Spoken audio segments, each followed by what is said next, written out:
Everybody at my 10th birthday party saw the clown. That's the part I need you to understand. They watched him walk through the front door. They sat on the carpet while he performed. They laughed when he knew all of their names.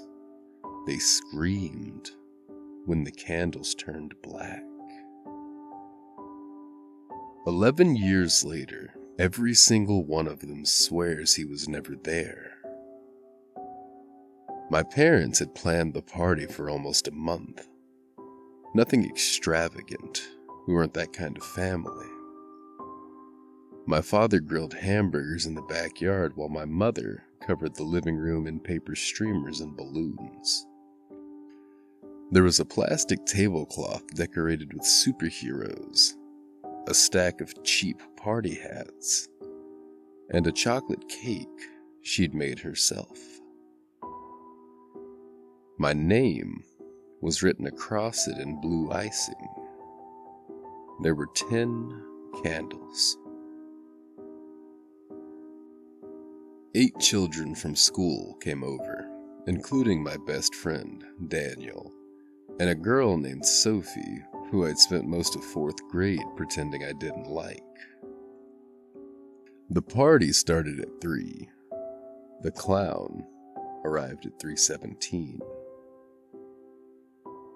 I remember the time because the clock above the television had stopped clicking. I just hadn't noticed. I just looked up and saw both hands frozen. 3:17. Then someone knocked on the front door.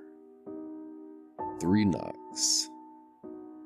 Knock, knock, knock.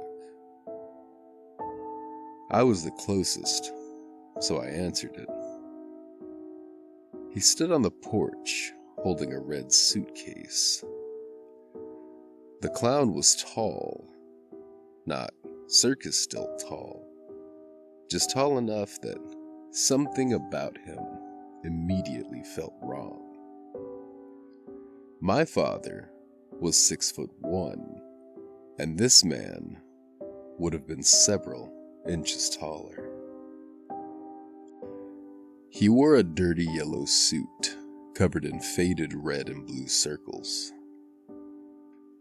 A white ruffle surrounded his neck. His face was painted chalk white with blue triangles around his eyes and a smile drawn from one cheek to the other. The painted smile looked happy. The mouth underneath it didn't. His actual lips rested in a thin, straight line. His shoes bothered me the most.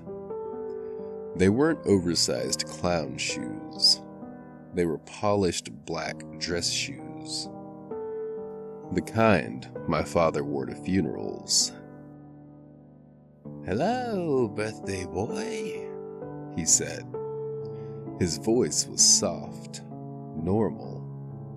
That somehow made it worse. "Are you the clown?" He leaned forward slightly. "I certainly hope so." I assumed my parents had hired him. I mean, what else was I supposed to think? It was my birthday. There was a clown on the porch. I stepped aside and he walked into our house. My mother came out of the kitchen carrying a bowl of potato chips. The second she saw him, she stopped. "Can I help you?" The clown removed a small black hat from his head. "Party entertainment." My mother looked toward the backyard. "I'm sorry? Who hired you?" "Someone who loves surprises." My father came inside a few seconds later, wiping his hands on a dish towel. He looked at the clown, then at my mother, then at me. "I didn't book anyone," he said. "Neither did I," my mother answered. They gave each other that silent married couple look. "Did your sister arrange this? Did your mother? Are we supposed to pay him?" The clown placed his hat back on his head. "The first hour is free." My father laughed. Not because it was funny. It was that uncomfortable laugh adults make when they haven't decided whether to get angry. "We appreciate the offer," he said, "but I think you've got the wrong address." The clown looked down at me. "Is this not Nathaniel Aaron Mercer?" My stomach tightened. Nobody called me Nathaniel, not even my teachers. My father moved between us. "How do you know his name?" The clown smiled with his real mouth this time. His teeth were yellow, small, too many of them. "I know every child invited to the party." He looked toward the backyard. "Daniel Joseph Wade." Daniel was standing near the sliding door. His smile disappeared. "Sophie Ann Keller." Sophie stared at him. "Marcus Lee Cartwright. Emily Rose Talbot. Joshua Michael Hayes."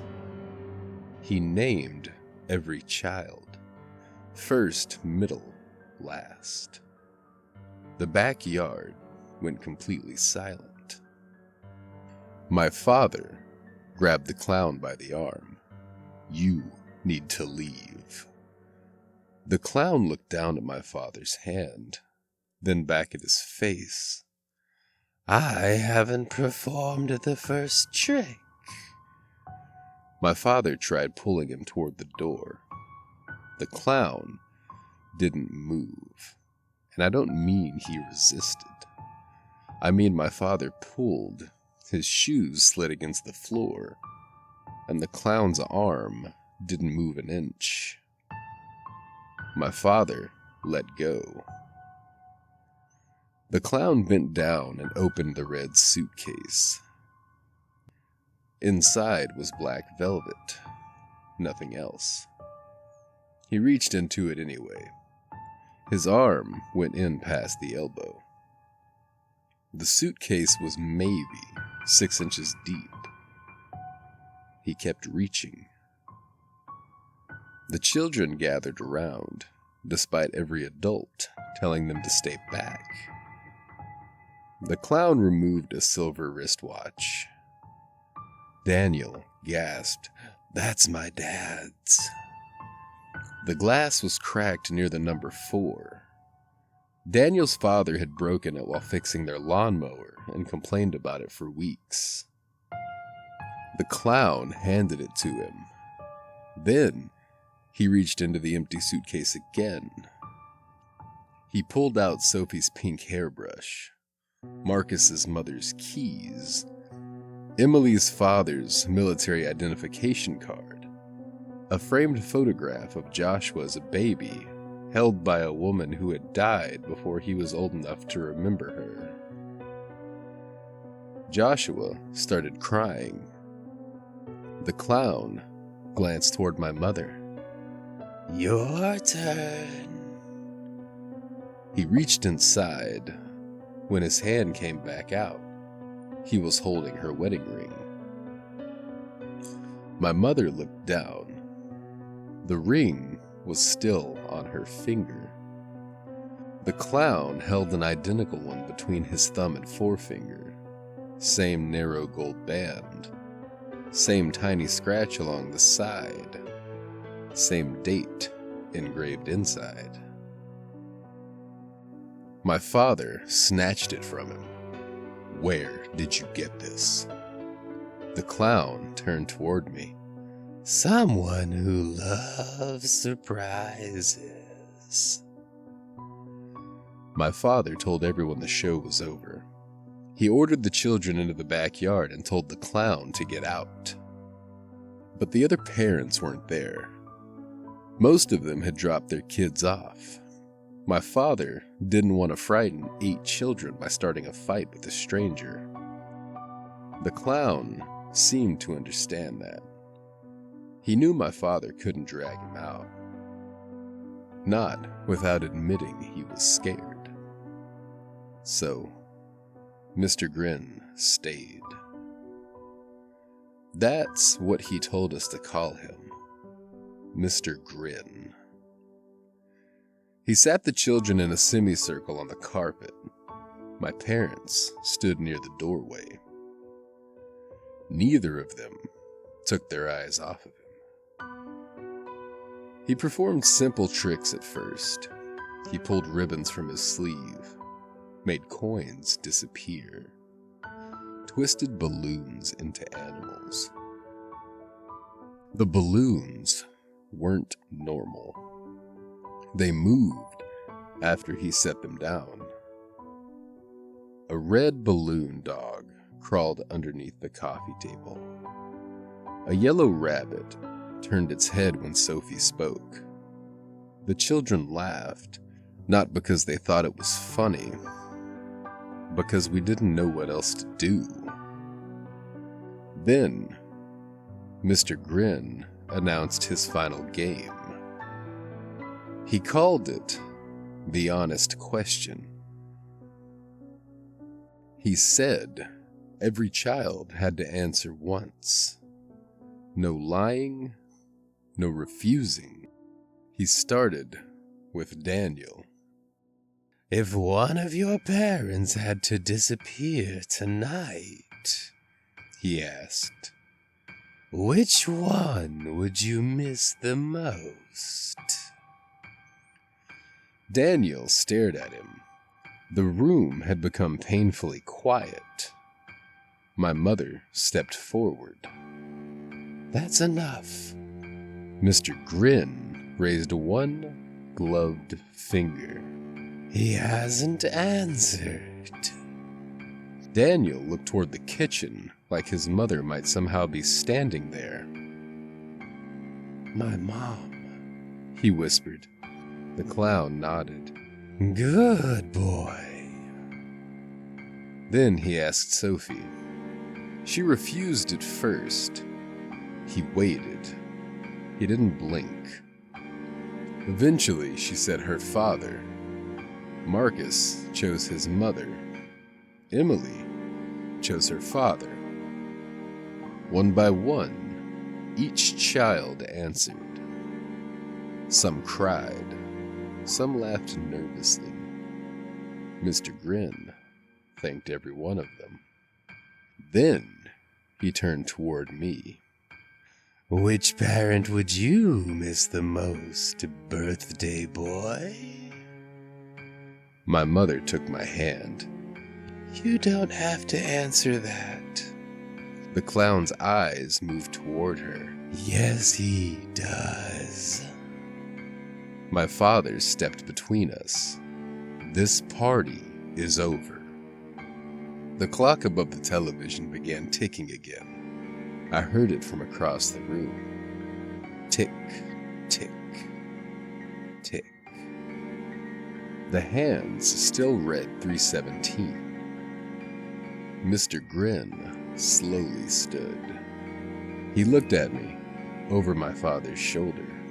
"I'll ask again when the candles are lit." My father opened the front door. This time, the clown walked willingly. He picked up his suitcase, stepped onto the porch, then turned back. "The first hour is almost over." My father slammed the door. locked it, then locked the deadbolt. For a few seconds, nobody spoke. My mother told the children Mister Grin had been playing a character. She said the strange questions were part of the act. She said everything was fine. Nobody believed her, but we all pretended. That's something children learn from adults much earlier than adults realize. If everyone pretends hard enough, maybe the terrible thing becomes normal. My parents called everyone's families. They asked them to collect their children early. Before anyone arrived, my mother decided we should cut the cake. She said it would help calm everyone down. My father closed every curtain in the house. He checked every room, every closet, every window. Then, my mother carried out the cake. 10 candles, 10 little flames. The children gathered around the table. My father turned off the lights. Everyone began singing. Quietly at first, then louder. I stared at the candles and something moved behind them. A shape standing at the far end of the table. Mister Grin. He stood between Daniel and Sophie. Neither of them reacted. His white face floated above the candles. His painted smile stretched wider than before. "Which parent?" he whispered. I stopped breathing. My mother asked what was wrong. I pointed at him. The children turned, and this time they saw him. Every one of them screamed. My father lunged across the table. All 10 candles went out. The room fell completely dark. Not ordinary darkness. I couldn't see the windows. I couldn't see the glow from the kitchen appliances. I couldn't even see my own hand. Then, the candles relit. One by one, the flames were black. They gave off no light. I know that doesn't make sense, but I don't know how else to explain it. 10 black flames moved above the candle, darker than the room around them. Mister Grin stood behind me. I felt his gloved hands settle on my shoulders. "Make a wish." My mother screamed for him to let me go. My father grabbed something from the counter. I think it was a knife. Mister Grin leaned close enough that his cheek touched mine. His makeup smelled like burnt sugar. "Which parent would you miss the most?"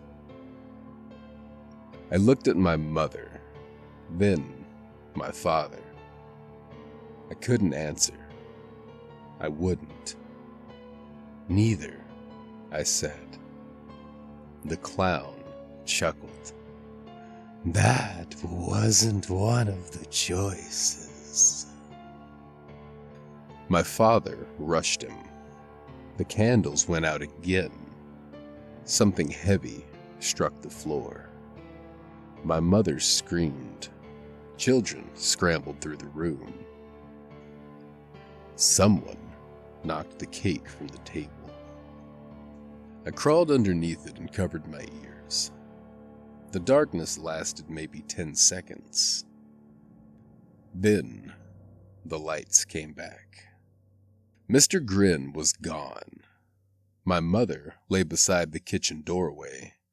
My father was near the stairs. Neither of them was moving. The other children had pressed themselves against the wall. Every one of them stared at me. I looked down. I was holding one of the birthday candles.